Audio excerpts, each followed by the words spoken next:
በመከራ መደነቅ።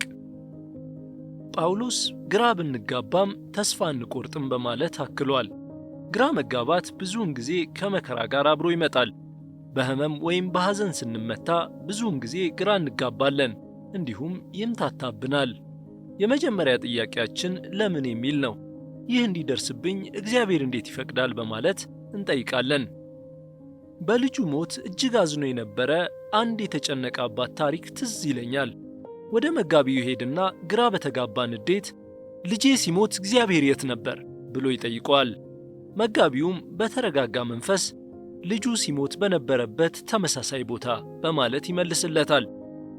ከመከራ ጋር የተያያዘ የሆነ የመደነቅ ነገር አለ።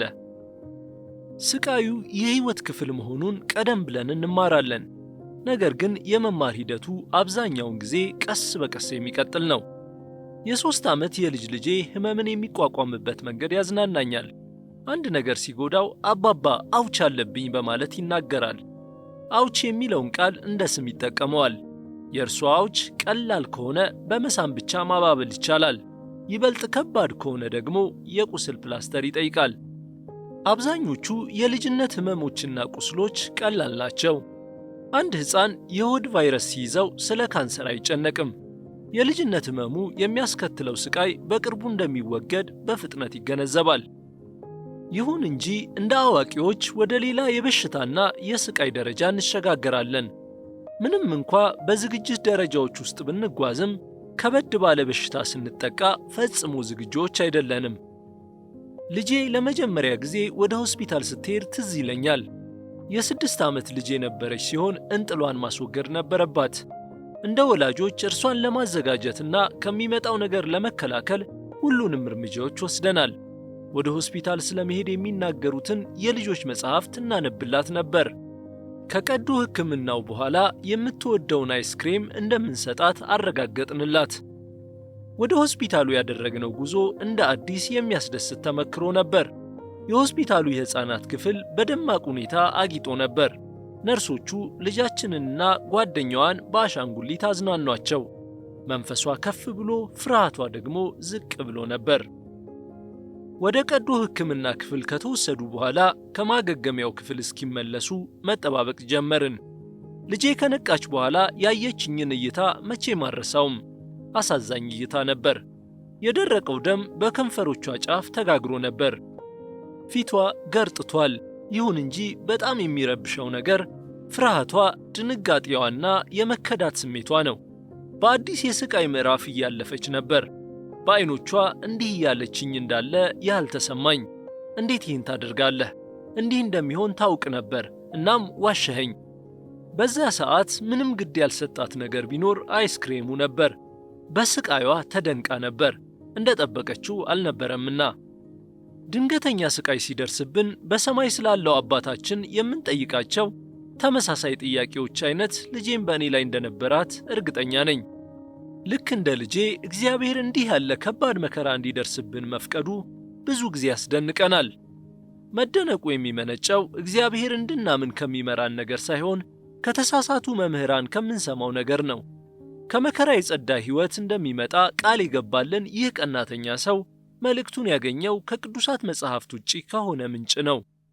እንዲያውም መጽሐፍ ቅዱስ በመከራ ማለፋችን እንግዳ ወይም ያልተለመደ ነገር ነው ብለን እንዳናስብ ያስጠነቅቀናል። ጴጥሮስ እንዲህ በማለት ጽፏል።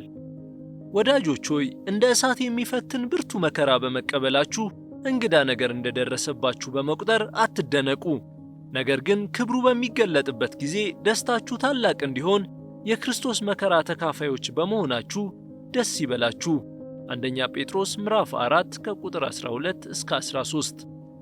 እነዚህ ቃላት ጳውሎስ በክርስቶስ መከራ የጎደለውን መሙላት በማለት የተናገረውን ሐሳብ ያስተጋባሉ። ቆላስይስ ምዕራፍ 1 ቁጥር 24።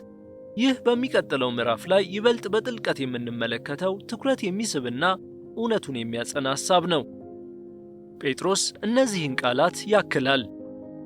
ከእናንተ ማንም መከራን የሚቀበል ቢኖር ነፍሰ ገዳይ ወይም ሌባ ወይም ወንጀለኛ ወይም በሰው ነገር ጣልቃ ገቢ ሆኖ መከራን አይቀበል። ክርስቲያን በመሆኑ መከራ ቢደርስበት ግን ስለዚህ ስም እግዚአብሔርን ያመስግን እንጂ አይፈር። አንደኛ ጴጥሮስ ምዕራፍ 4 ከቁጥር 15 እስከ 16። ወንጀለኛው በወንጀሉ ምክንያት መከራን ቢቀበል ተስፋ ሊቆርጥ ይችላል። ነገር ግን ግራ ለመጋባት ምንም አይነት ምክንያት የለውም። ወንጀል የሚያስከትለው ነገር ቅጣት መሆኑ የሚደንቅ አይደለም። ከእንዲህ አይነቱ መከራ ጋር ኀፍረት ተጣብቆ ይገኛል። እንደ ክርስቲያን መከራ መቀበል ምንም አይነት ኀፍረት የለበትም። ጴጥሮስ እንዲህ ይደመድማል። ስለዚህ እንደ እግዚአብሔር ፈቃድ መከራ የሚቀበሉ ሁሉ ነፍሳቸውን ለታመነ ፈጣሪ አደራ ሰጥተው መልካም ማድረጋቸውን ይቀጥሉ። አንደኛ ጴጥሮስ ምዕራፍ 4 ቁጥር 19። እዚህ ጋር ጴጥሮስ መከራ መቀበል የእግዚአብሔር ፈቃድ ነው ወይስ አይደለም የሚለውን ጥያቄ በተመለከተ ያለውን ጥርጣሬ በሙሉ አስወግዶታል። እንደ እግዚአብሔር ፈቃድ መከራ ስለሚቀበሉት ሰዎች ይናገራል። በዚህ ክፍል መከራ ራሱ የእግዚአብሔር ሉዓላዊ ፈቃድ አንዱ ክፍል ነው ማለት ነው። በደብዳቤው ጅማሮ ጴጥሮስ ስለ መከራችን ፍሬ ተናግሯል። አሁን በብዙ አይነት ፈተና ውስጥ ሆናችሁ ለጥቂት ጊዜ መከራን ብትቀበሉም እንኳ በዚህ እጅግ ደስ ይላችኋል። እነዚህ ነገሮች በእናንተ ላይ የደረሱት በእሳት ተፈትኖ ቢጠራም ጠፊ ከሆነው ወርቅ ይልቅ እጅግ የከበረው እምነታችሁ እውነተኛ መሆኑ እንዲረጋገጥና ኢየሱስ ክርስቶስ በሚገለጥበት ጊዜ ምስጋናን፣ ክብርንና ውዳሴን እንዲያስገኝላችሁ ነው። እርሱንም ሳታዩት ትወዱታላችሁ፣ አሁን ባታዩትም በእርሱ ታምናላችሁ። መግለጽ በማይቻልና ክብር በሞላበት ሐሴት ደስ ብሏችኋል። የእምነታችሁን ፍጻሜ እርሱም የነፍሳችሁን ድነት እየተቀበላችሁ ነውና። አንደኛ ጴጥሮስ ምዕራፍ 1 ከቁጥር 6 እስከ 9። ይህ ክፍለ ምንባብ ተስፋ ሳይቆርጡ ግራ መጋባት እንዴት እንደሚቻል ያሳያል። መከራችን ዓላማ አለው። ይህም ለእምነታችን ፍጻሜ እርሱም ለነፍሳችን ድነት ይጠቅመናል። መከራ ማቅለጫ ነው። ወርቅ በእሳት እንደሚጠራ ከበከሉት ቆሻሾች እንደሚነጻ ሁሉ እምነታችን በእሳት ይፈተናል። ወርቅ ይጠፋል፣ ነፍሳችን ግን አትጠፋም። ስቃይና ሐዘን ለጊዜው ይሰማናል። በእሳት ውስጥ ሳለን ግራ መጋባት ያጠቃናል። ነገር ግን እሳቱ ሌላ በጎ ጎን አለው። ቆሻሻው ሲቃጠል የእምነታችን እውነተኛነት እየተረጋገጠ ለነፍሳችን ድነት ይሆናል።